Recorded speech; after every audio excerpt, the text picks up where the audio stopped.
Hoje eu tenho o prazer de apresentar uma mulher que representa muito mais do que beleza. Ela é comunicadora, produtora, empreendedora e uma referência quando falamos em construção de imagem com propósito. Maria Eugênia Mamed, ou simplesmente Mia Mamed, é capixaba, nasceu em Vitória e fez história ao se tornar a primeira Miss Brasil do Espírito Santo, conquistando o título em 2022, um marco que abriu portas internacionais e levou a representar o Brasil no Miss Universo nos Estados Unidos.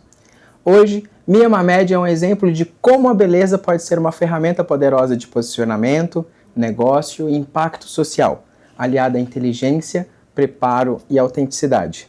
É uma honra receber aqui alguém que transforma imagem em mensagem e propósito em carreira.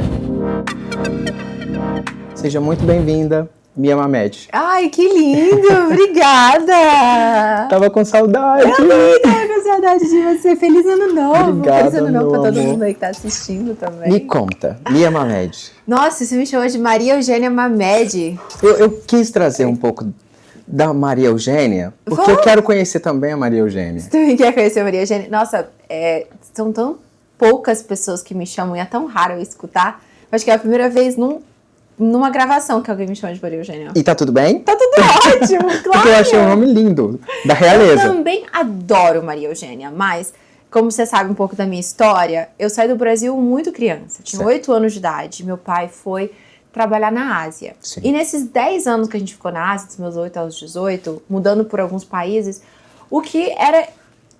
os países eram totalmente diferentes, culturas, a minha vida mudou de cabeça para baixo, mas uma coisa que era constante entre todos esses ninguém conseguia falar Maria Eugênia. É muito brasileiro. É muito brasileiro. Então, o apelido que foi incorporado foi Mia, e Mia foi muito mais fácil. E eu sempre gostei de apelidos, certo. E acabou se tornando meu nome artístico, Mia Mamed. Lindíssimo.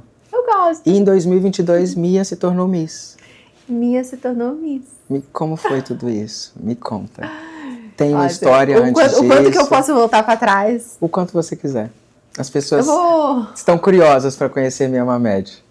Então, nessa jornada, eu sou do Espírito Santo, nasci em Vitória. Meu pai, e eu acho que eu peguei isso dele, sempre teve o sonho de desbravar o mundo. Sim. Mas ele vem de uma família muito humilde e tudo que a gente tem foi de muito trabalho. Então, certo. Eu vi meu pai e minha mãe ralarem muito para ter as oportunidades. Então, certo. O trabalho sempre foi algo muito de fato de certo dentro da minha casa e muito bem-vindo também. Exato.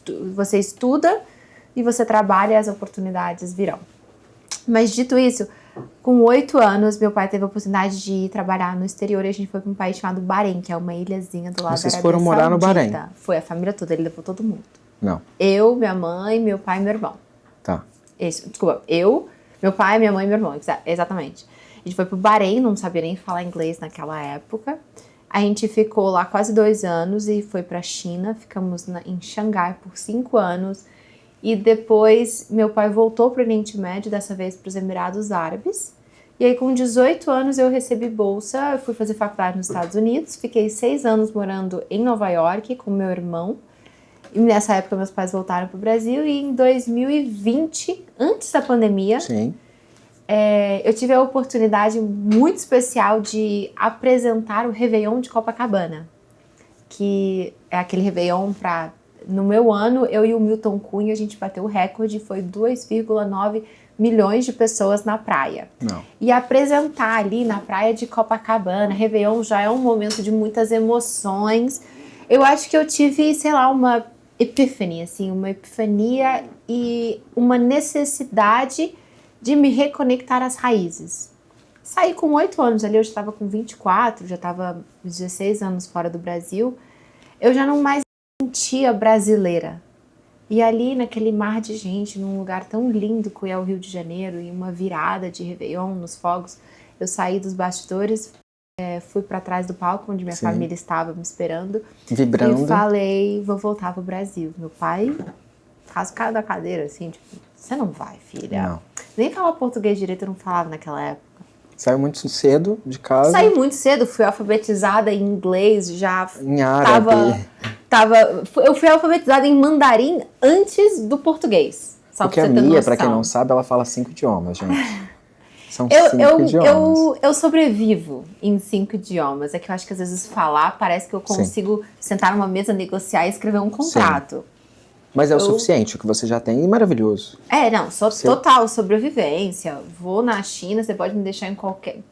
Pode pegar assim, me drop de um helicóptero em qualquer lugar da China que eu pego um táxi, entro num hotel, compro uma passagem e volto pra casa. Maravilhoso. Isso é o mais importante. Sobrevivo mesmo, me viro. E... Então foi isso, assim, voltei pro Brasil, tava aqui em 2020, queria me readaptar e começa o quê? Com a comunicação. A comunicação é a chave para você se conectar com as pessoas. Sim. Então, assim, a primeira coisa que eu fiz quando cheguei na China foi mergulhar no idioma do mandarim. Assim que eu sabia que eu ia me conectar com a cultura, que eu ia conhecer pessoas, que eu ia fazer amigos, que eu ia ter oportunidades. E foi isso que eu fiz no Bahrein, na China, nos Estados Unidos. E quando eu voltei para o Brasil, apesar de ser a minha casa, eu fui atrás de Kumon para me alfabetizar e aprender a ler e escrever. Depois que eu aprendi a ler e escrever, eu fui fazer fono. Porque você realmente tinha dificuldade em falar português? Eu não conseguia falar uma frase inteira, sem colocar inglês no meio. Sim, você se tornou adulta fora do Brasil. Foi a adolescência e a vida adulta. Tá bom. Toda.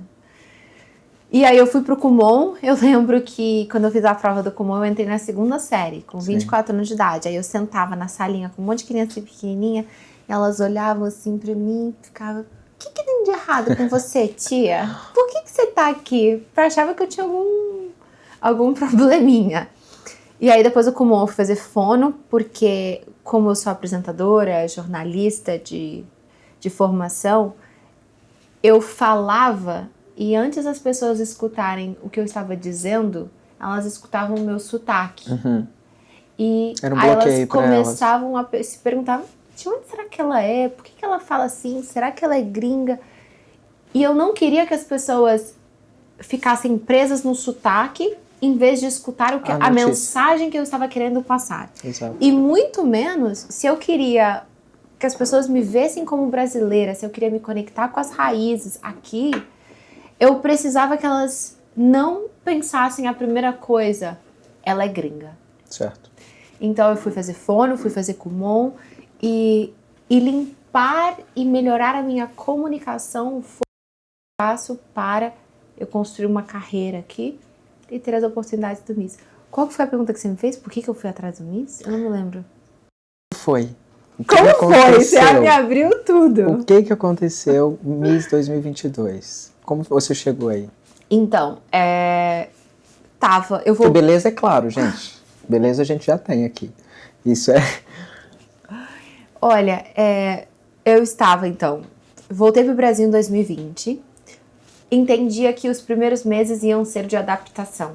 Certo. A gente não consegue mudar de continente, aprender um novo idioma e achar que em um mês vai estar estabelecido. Certo. Então eu me dei realmente 6 meses. Sim. Só que a pandemia dificultou muito essa... Você voltou bem em cima da pandemia. 3 meses que eu estava no Brasil, a pandemia bateu. Então assim, você procurar um novo trabalho, tentar fazer amigos quando não tem uma balada, um barzinho, um restaurante aberto, é bem difícil. Então eu acabei voltando para casa dos meus pais no Espírito Santo, em vez de ficar aqui em São Paulo. E nessa trajetória eu abri a minha própria produtora. Meu pai me incentivou muito, falou assim, filha, se não tá rolando muito trabalho, crie as suas próprias oportunidades. Então eu abri uma produtora, contratei alguns estagiários, porque na época era tudo que eu tinha dinheiro para contratar, e eu fechei o primeiro contrato com a TV Ambiental, que era uma televisão estadual pequenininha. Certo. E eu virei repórter e apresentadora e produtora. Eu fazia tudo. Eu mesma produzia, eu mesma ia atrás dos patrocinadores dos comerciais, eu mesma escrevia os roteiros e apresentava, ia atrás dos convidados. Maravilhoso. Era uma faz tudo. E eu te vejo muito com essa garra. E até hoje, eu te conheço há muito pouco tempo, considerado, né? Estou em São Paulo, porque a gente tem uma história um pouco parecida, porque eu também vivi fora e vim para São Paulo e foi difícil essa adaptação. Não precisei fazer Kumon, não precisei fazer isso, porque eu saí do Brasil muito tarde. Então eu vivi muitos anos fora, mas quando eu voltei eu também senti esse choque. Então tem a adaptação e tudo mais, mas aí teve a pandemia, que foi uma das coisas que te atrapalhou. Me atrapalhou. Ou eu tenho muita fé e eu tendo também a acreditar que às vezes as coisas são pro melhor, Sim. sabe? Eu acho que se não fosse pela pandemia, eu talvez nunca teria ido pro Espírito Santo. Se não fosse por isso, eu talvez nunca seria Miss Brasil. Sim. E o Miss Brasil me abriu mais portas do que eu poderia imaginar. Foi talvez uma das melhores decisões de carreira e estratégias que eu tomei. Certo. Mas então, eu estava lá produzindo tudo Da TV ambiental. da TV ambiental e eu me tornei conhecida ali na minha cidade. Quando aconteceu o Miss Espírito Santo em 2021, eu já estava conhecidinha ali na região e eu fui convidada a apresentar o concurso, não competir. Não. Então eu apresentei o concurso, eu fui a pessoa que falou assim, e a nova Miss Espírito Santo 2021 é? Aí tem aquela... Eu fui essa pessoa. E aí eu coroei a Miss Espírito Santo, mas nessa jornada toda eu pude acompanhar o quão grandioso era, o quão transformador era a jornada da preparação de Miss e o quanto ser Miss abria portas, dava visibilidade. E eu fiquei assim, nossa, uma mulher com uma plataforma muito clara, com uma estratégia, com uma comunicação, sabendo o que ela quer falar, para onde ela quer ir, como utilizar essas oportunidades. Eu acho que esse negócio de Miss pode ser muito bom. É isso que vai abrir as portas para mim. E você é uma comunicadora nata. E isso é muito importante, a autenticidade. Acho que era até um assunto que a gente queria conversar sobre a gente saber. Saber qual é o seu diferencial e o que te torna diferente dos demais é essencial e importante. Por quê? A maioria das misses que tinham vindo antes de mim eram modelos. Certo. Eu não era modelo, nunca fui modelo. Eu era muito nerd, eu fiz economia na faculdade e depois eu fiz jornalismo. Sim. Eu era nerd, não sabia me maquiar direito, não sabia me vestir direito. Eu sempre fui elegante porque eu estou em escola britânica e eu tenho uma mãe muito rígida, mas apesar disso eu era nerd desengonçada. Sim. Mas uma excelente comunicadora. Eu acreditava que a Miss Brasil, ao meu ver, opiniões fortes, a Miss Brasil, ela representa a mulher brasileira. Sim. A mulher brasileira, hoje, é muito diferente da mulher brasileira da década de 50, quando a gente teve a nossa primeira Miss Brasil, Marta Rocha. Então, se o papel da mulher na sociedade evoluiu e cresceu, o papel da Miss tem que evoluir e crescer junto com ele. Sim. E se eu competisse com as outras modelos, tentando ter a melhor passarela, tentando fazer as melhores poses, tentando ser uma boa modelo, eu ia perder, porque eu tinha muito pouca experiência nisso. Eu acho que você trouxe comunicação com propósito. Os haters me chamavam de Miss Oratória e Miss Palestrinha. Tá. Porque foi nisso que eu foquei.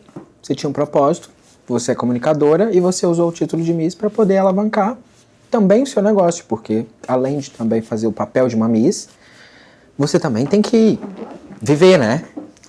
Você tem que viver, você tem que vender produtos também, e você tem que viajar ao Brasil e se conectar com as pessoas. E a comunicação foi a minha melhor estratégia, focar no que eu era boa, não ter medo de pegar um caminho diferente das demais, de me posicionar diferente das demais. Os missólogos tradicionais não gostaram do meu posicionamento. Sabe o que é? É que eles não trazem muito para as misses. Eu era maquiador de Miss. Ah! Eu maquiei a Miss Universo 2011. Leila. A Leila. Que mulher maravilhosa. Um beijo pra você. Leila é, assim, stunning. É uma mulher surreal. Stunning dentro e fora, né? Total. E eu pude conhecer a Miss Universo 2011, que foi coroada, curiosamente, em São Paulo, Sim. No Brasil, uma Miss angolana. E, assim, é surreal como ela tem propósito, como ela traz propósito com ela. E não é comum. Os missólogos, normalmente, eles querem que elas ganhem, com uma passarela bonita, com E depois? O que faz depois, Mia? E o que faz depois? E é isso que você trouxe de diferente, que é isso que eu acho legal e que é o que eu queria que a gente trouxesse aqui, que é, não é só ser Miss, não é só ser um rostinho bonito, mas é uma mulher que traz liderança e também responsabilidade social, que fala sobre outros assuntos mais profundos, a sua imagem ela deixaria de ser estética e você traria ela mais para o estratégico, para impactar mais as pessoas de forma mais profunda? Porque assim, ser Miss por ser Miss, a gente tem várias querendo ser isso. E você foi muito atacada por isso. Sim. Escolher ser Miss, não pela estética, mas pela estratégia de impactar mais pessoas. Aham. Você sempre teve essa clareza desde o início? Sim. Porque hoje você é uma comunicadora, você é uma mulher que fala sobre beleza, mas também fala sobre outros assuntos. Você não fala só sobre cosmético, sobre Sim. beleza, sobre fazer babyliss no cabelo de manhã. Eu vejo muitas Acho que eu vezes. nunca fiz um vídeo de como fazer o babyliss. O que não é mal, vai ser super didático, vai ser incrível, mas eu acho que tem muito mais, sabe, tem muito mais conteúdo aí. Como é que foi isso? Eu vou te dizer que sim, porque essa foi a única justificativa que eu consegui dar pra mim mesma pra seguir essa jornada. O que eu quero dizer com isso? Eu sempre amei a indústria da beleza. Tá. Eu sempre amei me vestir bem, apesar de eu não saber me vestir tão bem naquela época, eu não sabia. Eu sempre gostei. Tá. Eu sempre gostei muito de beleza, eu sempre gostei muito do meio artístico e de trabalhar com câmeras, tanto que, né, eu fui a primeira produtora. A gente não nasce sabendo, a gente não no nasce, caminho mas a eu gente sempre aprende. amei. Só que eu, tô falando o que eu achava de mim, tá? Tá. Eu me criticava quando eu era mais nova, quando eu era adolescente, que eu achava que isso era fútil. Sim. E eu tinha uma briga interna comigo mesma. Tanto que eu fui fazer economia na faculdade, porque eu achei que isso ia ser útil, que era um curso digno. É tipo fazer moda e fazer medicina. É. Tipo, E aí eu a galera acha que fui... moda não vai dar dinheiro, que não vai funcionar. Isso. É terrível. E aí eu fui fazer economia porque eu achei que era a coisa certa a ser feita.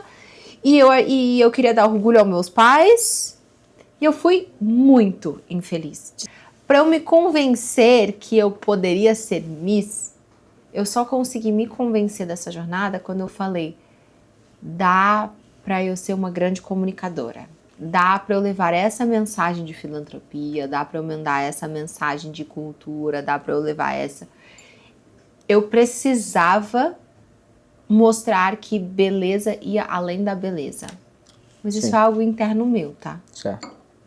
Eu acho que existe um preconceito que eu mesma tenho comigo mesma e que eu acho que muitas vezes me bloqueou. Existe até também um grande problema na nossa área, eu como cabeleireiro e maquiador, normalmente as pessoas acham que a gente se torna cabeleireiro e maquiador porque nada deu certo, né? Ou porque a gente não conseguiu fazer outra coisa. Existe muito isso. Ah, não, cabeleireiro e maquiador, porque não fez faculdade, porque não deu certo. Mas não, a gente faz por opção, sim. Eu tive um grande problema porque até eu conseguir me tornar maquiador, eu tinha medo de magoar os meus pais. Então eu fiz concurso público, depois eu trabalhei, fiz uma coisa, fiz outra, porque eu de magoar os meus pais. Então, que é a grande questão que você teve. E num belo dia eu tive um start, eu falei, não, os meus pais fizeram as escolhas das vidas deles e hoje eles vivem as consequências das suas próprias escolhas. E eu preciso fazer as minhas próprias escolhas. Foi quando eu decidi fazer um curso de maquiagem. Eu ia pro curso, nunca falei pra ninguém, pros meus pais, e eu fazia o curso de maquiagem. Você fazia o curso escondido? Uma vez por semana. Eu ia todos os dias, todas as quintas-feiras pro curso e fazia aula, tirava o uniforme na escola e ia para casa com uma roupa normal. Porque eu comecei a ter um start em que a minha vida ela começaria a partir de mim, das minhas próprias escolhas. E tem muitas pessoas que não entendem isso. Mas também se tornar maquiador e se tornar cabeleireiro não é falta de opção. A gente só não tem faculdade. Não existe faculdade para beleza. E existem cursos profissionalizantes e dom. E dom. Ou você nasce com dom e se profissionaliza, ou você só estuda e talvez consiga de alguma forma. É complexo, mas é até um assunto que depois a gente pode falar melhor. E nesse meio caminho, eu fui fazendo a minha caminhada. Uma coisa que eu quero muito tirar, que as pessoas entendam que cabeleireiros e maquiadores, eles não se tornam cabeleireiros e maquiadores porque nada deu certo. É porque são escolhas mesmo. E a gente não tem faculdade hoje por uma grande falha, mas é uma das coisas. Mas eu acho que esse também é um outro estigma que a gente precisa tirar. Exato. Não precisa de faculdade. Exato. Não é toda a profissão, não é toda a carreira que precisa de faculdade. Queria chegar, que eu queria te perguntar. Comunicação se aprende ou você aprende com a vivência? Porque você fez faculdade de jornalismo, que é comunicação. Ah, mas... Porque você entrou no MIS, aí você foi tendo a vivência de MIS, você foi relacionando com as pessoas. A comunicação, você aprende na faculdade? Não. Ou você aprende na vivência do dia a dia? Ah, eu acho que é muito mais a vivência do dia. É isso. Muito mais. As pessoas precisam entender que é As pessoas precisam entender que a gente step. não precisa de faculdade. Exato. E isso é um grande desafio, até, na minha opinião, político no Brasil. Eu acho que às vezes a gente tá vendo uma cultura onde as pessoas estão sendo empurradas para fazer faculdade. Certo. E tem muita gente desempregada, saindo, por exemplo, engenharia no Brasil ficou algo muito grande. Eu tô vendo médicos também saindo. Sim. As pessoas achavam que essas carreiras consolidadas, tipo ser advogado, ser médico e ser engenheiro, na época dos meus pais, era tipo, você escolhe um desses três. É porque era e inacessível. Aí você é garantido de ter sucesso. Exato. Hoje eu tô vendo muito mais as pessoas que estão seguindo a paixão delas, fazendo cursos técnicos, se profissionalizando. Sim. E a vivência, estão tendo muito mais sucesso do que pessoas que buscaram essas carreiras. Sim. Que antigamente eram vistas como garantidas e não estão desempregados. E hoje no Brasil, a gente que tem mais convivência no interior, que Sim. sai das grandes cidades, a gente está vendo uma falta de mão de obra em várias áreas. Essas profissões, elas eram incríveis. Porque havia a inacessibilidade dessas áreas. Se tornava médico quem tinha dinheiro e quem podia pagar por uma faculdade. Com a ingressão dos governos de esquerda e de extrema esquerda, seja lá como for, eles começaram a viabilizar muito mais a entrada de pessoas para a faculdade. Facilitar as pessoas para a faculdade. Então, consequentemente, se a gente tinha uma turma com 10 médicos, hoje a gente tem uma turma com 80 médicos, a partir de auxílios do governo e de projetos do governo. Consequentemente, o que acontece? Satura o mercado. E como que as pessoas vão trabalhar? Então, cursos técnicos hoje, eu acho que eles são extremamente importantes. São mais rápidos. Para a nossa economia e para a vida das pessoas. Além disso, eu também acho muito legal o acesso a esses cursos, sejam digitais ou presenciais, ajudando as pessoas a realizarem os seus sonhos. Que aí eu quero só voltar um passo atrás. O que a gente estava falando eu fui fazer economia porque eu achava que economia era um curso digno, que ia me dar uma carreira segura, que ia dar orgulho aos meus pais. Eu fui extremamente infeliz e, por consequência da infelicidade na economia, eu não segui essa carreira de uma forma que me deu sucesso. Sim. E aí, quando eu fui fazer o que realmente brilhava o meu corpo, que era o jornalismo, porque me permitia fazer comunicação e audiovisual e trabalhar no meio artístico, aí eu fui feliz, eu fiz com mais amor, eu fiz com mais paixão, e era algo que talvez não era tão seguro, não era tão convencional, mas eu tive muito mais sucesso nisso. A gente precisa arriscar. Muito mais felicidade. Eu lembro quando meu pai descobriu que eu fazia beleza, um curso de maquiagem, a primeira pergunta e única pergunta dele foi: isso dá dinheiro? E aí eu respondi pra ele: pai, assim como toda e qualquer coisa que a gente deposita tempo e perseverança, só o tempo vai poder me dar essa resposta. E passaram uns 10 anos e hoje eu tô aí. Que aqui você está, respondeu ele. Então, assim, a gente tem que ser resiliente, a gente tem que ser mais estrategista, a gente tem que ser um bom comunicador e a gente tem que se posicionar da forma correta, sabe? Desde da fala, de tudo, porque senão você fica para trás. E eu sempre soube disso. Para eu me tornar um maquiador que pudesse atender mulheres importantes, mulheres que tinham relevância no mercado, que pudessem me levar a outros patamares, a outros níveis, eu precisava conversar a mesma língua que elas. Então eu precisava, saber me vestir, saber falar, saber se portar, saber a hora de entrar, a hora de sair. E é onde eu acho que muitos profissionais, às vezes, da maquiagem em si, no meu caso, não sabem como chegar num público de alto padrão, é porque não se prepara para isso. E assim como uma Miss tem que se preparar. Você não chega a ganhar um Miss Brasil 2022 simplesmente do nada. Sabendo você fazer tem uma que se passarela. preparar. Não, você tem que trabalhar todas as suas vertentes da vida. Você Exato. tem que... Mas uma coisa que pra mim sempre me chamou muita atenção de você, e eu acho que até talvez por isso que a gente não só teve um relacionamento profissional de tipo, você vai fazer... A gente se tornou amigos. Você é uma pessoa muito de networking. Eu lembro que a gente foi num jantar uma vez e você já estava conversando com todo mundo. E eu acho que essa sua habilidade de conversar com todo mundo é porque você tem muita cultura. E quando eu falo de cultura, não é só vivência no exterior. Sim. Porque você pode adquirir cultura lendo bons livros, assistindo os bons filmes, acompanhando tendências e notícias e ver o que está acontecendo no mundo. Então, assim, você tem papo com todo mundo. Exato.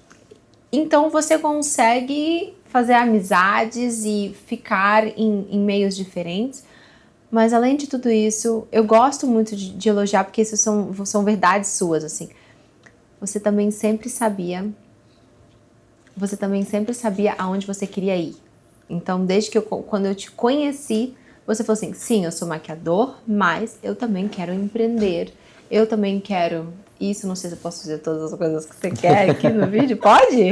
Pode dizer o que você quiser. Eu lembro, desde que eu te conheci, você falou assim, olha, eu adoro maquiar, mas eu adoro o meio da beleza, eu também quero empreender, eu quero dar aulas, eu quero ter os meus produtos, eu quero ter a minha marca. E eu falei assim, cara, esse cara sabe onde ele quer ir.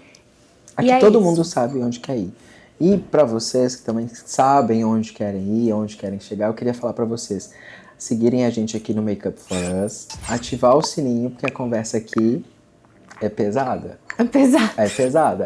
Para você que quer crescer, que quer entender como realmente chegar num outro nível, num outro padrão e se tornar uma Miss 2022, 2026, 2029. 2022 não tem mais como, não.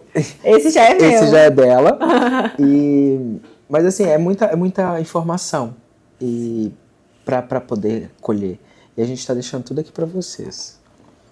Então, e aí de repente você foi trabalhando tudo isso, assim como eu trabalho, comunicação, networking, porque eu sou assim e eu tenho repertório para conversar com as pessoas por um motivo, porque eu preciso levar meu trabalho adiante. Eu não quero que meu trabalho morra, eu não quero que meu trabalho acabe. Então eu preciso ter repertório, eu preciso conversar com vários tipos de pessoas, preciso conhecer vários tipos de pessoas. E um profissional que ele se engessa, um profissional que ele simplesmente não se movimenta, seja da maquiagem, seja da beleza, do jornalismo, da comunicação, ele vai ficar para trás. Completamente. Então, eu acho que é exatamente isso. É você saber onde você quer chegar. E para você chegar lá, não cai do céu. Tudo tem um passo a passo. Você tem que se treinar. E se treinar é muito importante para que você consiga chegar onde você quer. Porque você não chega lá despreparado. E não culpe o Brasil, a economia ou qualquer... Não culpe o Brasil. Não mesmo. Pela sua carreira. Uma coisa que eu sempre falo... Tem muito potencial. Uma coisa que eu sempre falo é... O Brasil é maravilhoso. Você ir para fora, ter experiência, viver novas culturas, conhecer novas pessoas, eu acho que é uma preparação para quando você volta.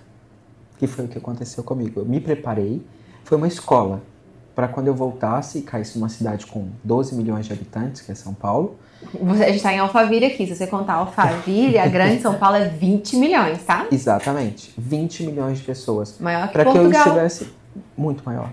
Portugal está com 10 milhões de pessoas, ou 11 no máximo. Então, maior que muito país. Portugal inteira. Então, assim, eu me preparei para poder hoje estar numa cidade de gigantes. E é uma coisa que eu sempre falo, quem não sobrevive em São Paulo não sobrevive em lugar nenhum. E eu tive escola. Não estou falando que o Brasil é perfeito. Não. Mas eu estou falando que aqui a gente tem muita A gente tem um país para ser perfeito.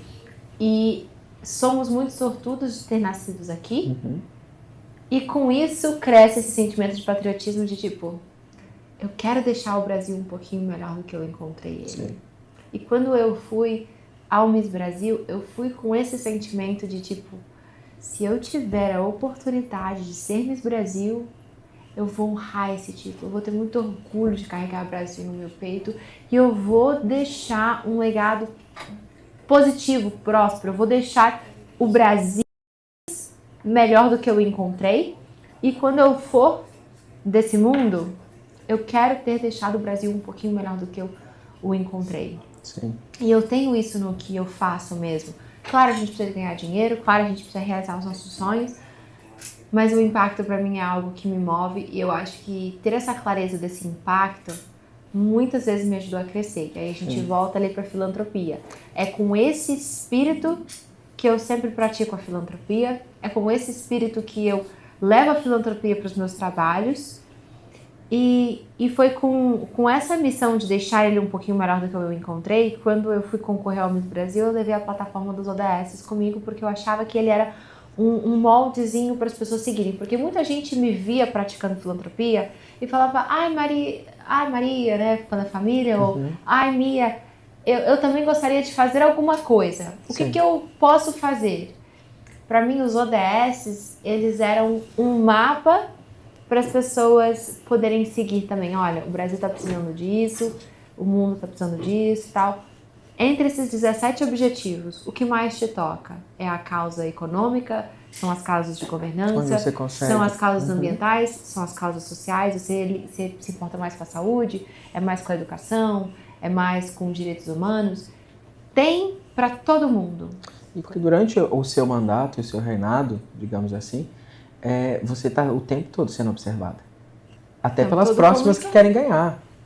Então a régua aumenta. Então é aí que você já gerou impacto no concurso em si e também nas pessoas. E é isso que a Make Up For Us também ela vem trazendo, sabe?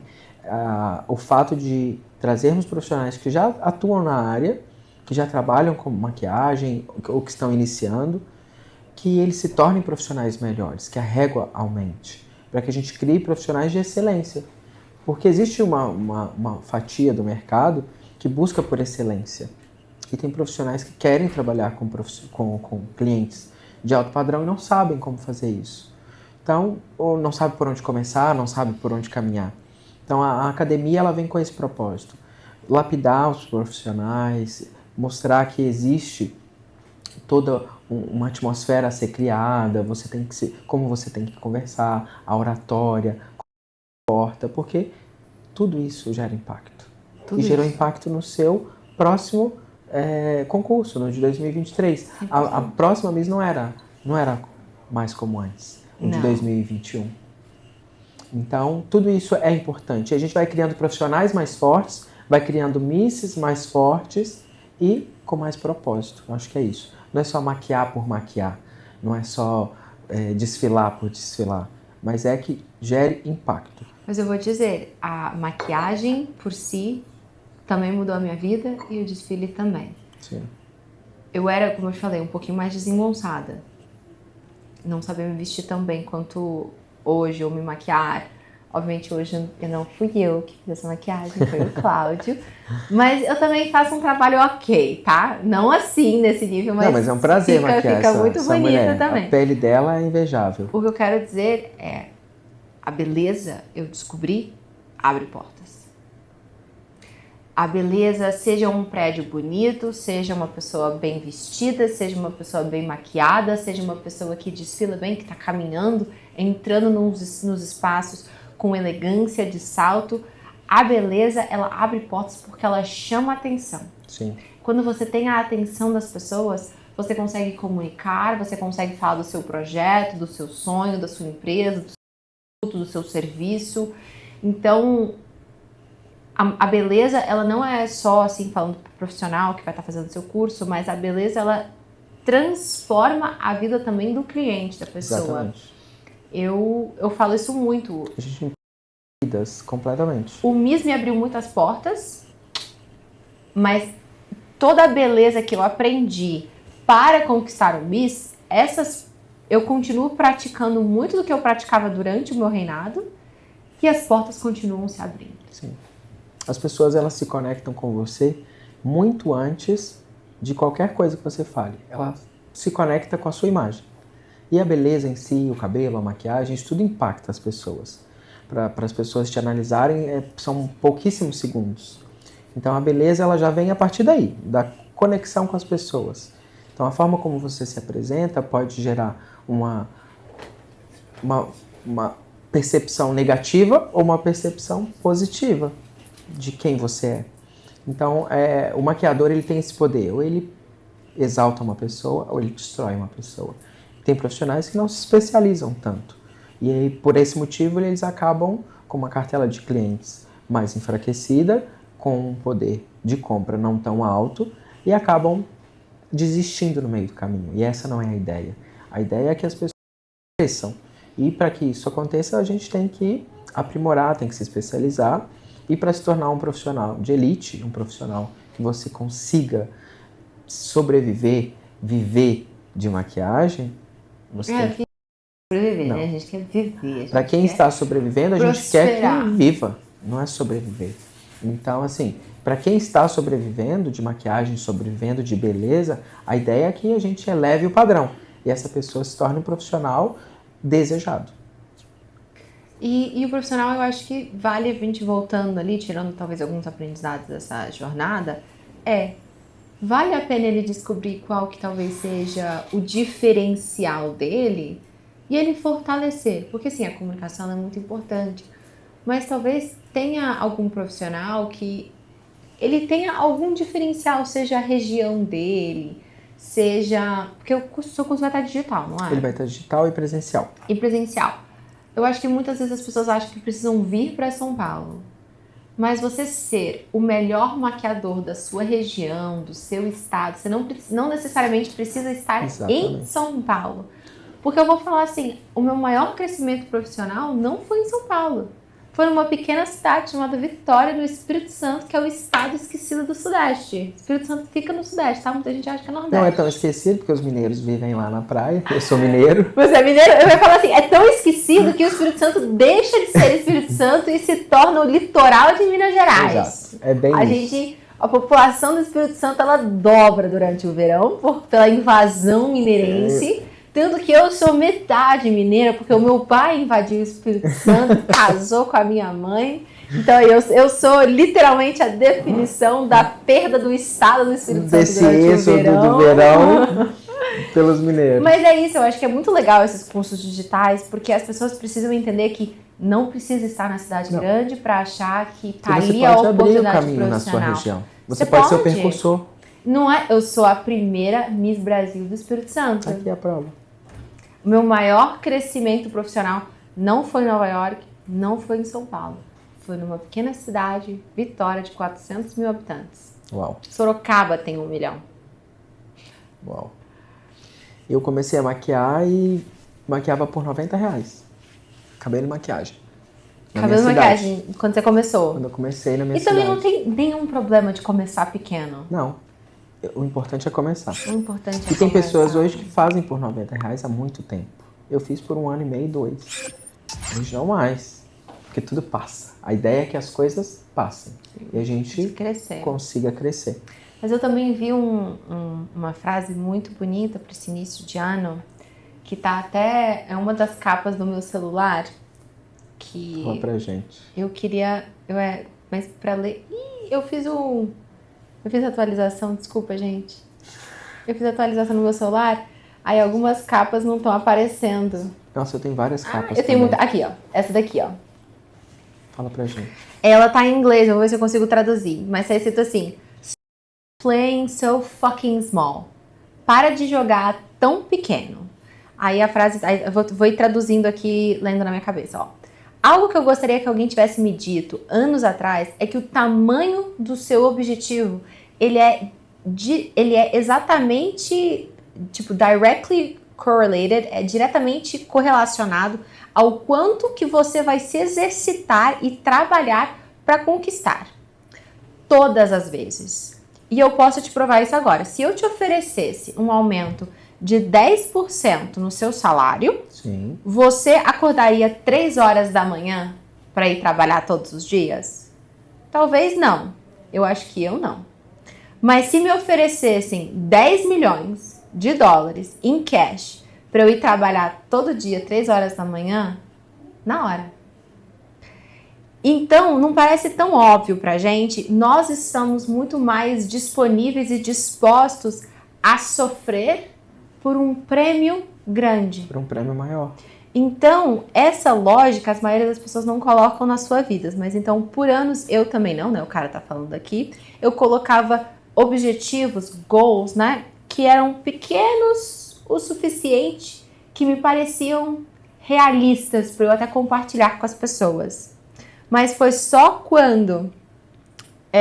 e aí eu fazia eles, né? Para poder me parecer seguro, parecer que eu tava trabalhando, mas... Foi só... Aí eu tô tentando aqui, porque o negócio é grande. Mas o que ele diz é que quando eles são pequenininhos e não vai mudar tanto a nossa vida... A gente não dá tanta importância. A gente não dá tanta importância, Exato. A gente desiste mais rápido, a gente cria desculpas com mais facilidade. Mas é nesse processo aí, do step by step, do day by day, do dia a dia, são pequenos alvos que a gente pode dizer, que a gente coloca, que a gente também cresce. A gente tem que entender isso. Mas eu queria puxar aquela pessoa que você falou, né? Você falou assim, eu vou aceitar R$90 agora, mas por um curto período de tempo, para depois eu fazer isso, para depois eu fazer isso. Você tinha uma visão maior e aí você aceitou aquilo ali, que talvez os 90... Eu sei que maquiagem custa caro, eu compro maquiagem. Você devia estar ali meio que assim... pagando os produtos e quase trabalhando pela experiência. Exatamente. Mas você aceita isso, esse sofrimento de talvez não estar lucrando como você queria, por um curto período de tempo ali, para você atingir um sonho grande. Mas aquela pessoa que não consegue sair desse 90, ela vai perdendo a motivação. Exatamente. Com o passar do tempo. E é isso que a gente não quer. Então é importante as pessoas terem sonhos grandes, porque aí elas são capazes de fazer essa reviravolta de tipo, putz, vou começar uma carreira nova, vou precisar investir um dinheiro num curso novo, mas eu vou investir porque eu tenho esse sonho grande. Então eu vou sofrer um pouquinho aqui, vou estar pagando esse curso, vou apertar as minhas contas, vou estar estudando à noite e tal, mas eu aguento esse sofrimento por esse sonho grande. E a gente precisa aprender a sonhar não realistically, não no realista. A gente precisa sonhar no o que é irrealista hoje pra gente, para poder aguentar esse sofrimento, esse sacrifício. É importante a gente ter como se fosse uma espécie de um mantra para poder seguir, porque é difícil, a estrada é difícil, o caminho é difícil. Um mantra que eu tenho, além desse novo aqui, stop playing so fucking small, para de jogar tão pequeno. Vamos ter sonhos mais irrealistas pra gente aguentar o sofrimento. Mas um mantra que eu tenho já há muitos anos também eu vi ele em inglês pela primeira vez, então eu vou traduzir aqui. O sol, ele não brilha para se iluminar. Ele brilha para aquecer, para radiar. Os rios, não flui a água para se hidratar. Sim. As árvores não dão frutos para se alimentar. Se tem de fato uma coisa que aprendemos com a natureza, é que a coisa mais natural do mundo é vir. Uau. Então, todo dia quando eu olho para o sol radiando, vejo uma fruta numa árvore, um rio que traz a água. A gente, obviamente, eu sei que hoje a gente tem infraestrutura, mas pensando numa época um pouco mais... Era o rio que levava as águas, chegava no poço, chegava nas cidades, nas regiões. Se tem algo de fato que a gente aprende com a natureza, é que a coisa mais natural do mundo é servir. Então, quando eu me vejo desmotivada, sem rumo, eu penso, como que eu posso servir ao outro, fazer o bem, deixar o Brasil melhor do que eu encontrei, é muito grandioso, mas deixar o meu bairro melhor do que eu encontrei, deixar minha escola, minha comunidade, meu trabalho, meu escritório. a minha família que seja. Às Sim. vezes as pessoas estão com problemas familiares. Mas eu acho que é isso que me dá muito ânimo na vida. E olha que a gente vive numa das melhores fases do mundo. Você falou numa questão de locomoção e tudo mais. Eram 3 meses pra gente fazer uma viagem de barco. De navio até a Europa, por exemplo. A gente hoje tem muitas facilidades. A gente tem internet, a gente tem avião, a gente tem muita coisa. A gente vive numa fase do mundo que é muito gostosa. E vem junto com essa sua questão do servir. Gente, a vida tá muito fácil. É só a gente procurar melhorar as coisas pra gente e pro outro. Então, se você pode contribuir um pouco para melhorar a vida do outro, para dar um refrigério que seja para que aquela pessoa não desista, eu acho que é isso que a gente tem que fazer também. Eu acredito muito nisso. Eu também. Fico feliz de ouvir essa mensagem de você e de deixar para vocês também aqui esse aprendizado. Queria te agradecer pela sua presença, por você ter aceito estar aqui com a gente, por trazer tanta história boa, tanta experiência e carisma, porque eu acho que carisma é tudo. Gosto muito de você. Carisma é tudo. Uma alegria estar aqui. O prazer é todo meu. Obrigado. Gente, obrigado. E até a próxima.